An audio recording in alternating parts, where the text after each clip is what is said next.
Although spring is more than 2 weeks away, a new campus fad has shown up called streaking.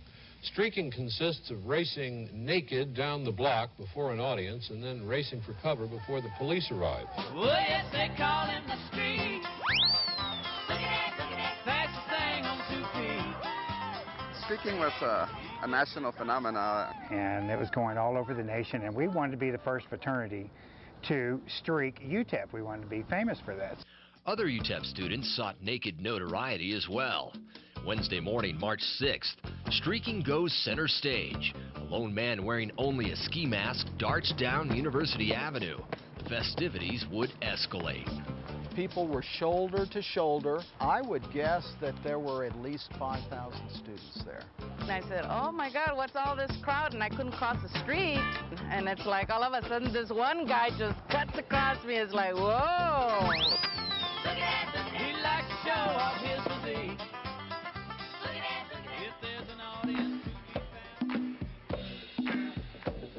found. Now, most of the time at UTEP, streakers were different. You'd see them on the hoods of cars, the tops of cars, and of course the backs of pickup trucks. It was like a parade, you know. Yeah, everybody was, you know, saying, do it, do it.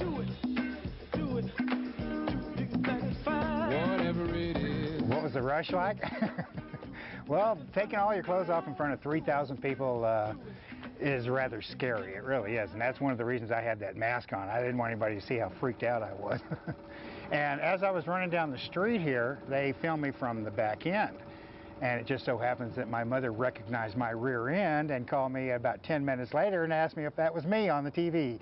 And sure enough, it was. naked to the world.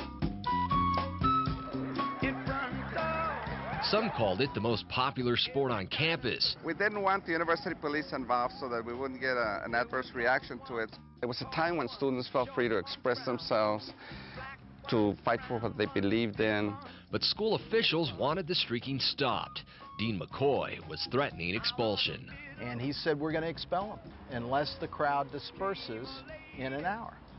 Time was running out when a group of wannabe streakers approached student president Russell Autry. I said, if you can do it in the next 10 minutes, I guarantee you won't be expelled. And they said, great. And I said, but I need a favor. And they asked what the favor was, and it was, of course, to, as they drove through the crowd, to yell out to everyone that they were the last ones of the day and everybody could go home. And that's what they did, and the crowd dispersed, and the university was happy, and no one was expelled. Despite efforts to crack down on streakers, renegade runs down University would continue for 2 more days. There was a streaker that everybody referred to as Grandpa. And Grandpa took off all his clothes and covered himself only with his briefcase. He was away from the crowd, and so the university police picked him up. And so a crowd followed, and the crowd got bigger, and there ended up being about 1,000 students outside the police offices. They were all chanting, "Free Grandpa." Grandpa was released. No students were prosecuted for public nudity, and by semester's end, the UTEP streaking fad faded away. There was some streaking that occurred after that, but nobody paid any attention to it. I look back on that, and it's kind of harmless fun. We wanted happiness, you know, back then so bad because there was so much misery in the world. You know, with all those bad things going on, Vietnam and racial things, and this was our break. People just needed something to help them lighten up, and that was streaking. You know, just the spirit of UTEP, you know, back then was just lifted up to another level back then when we did that.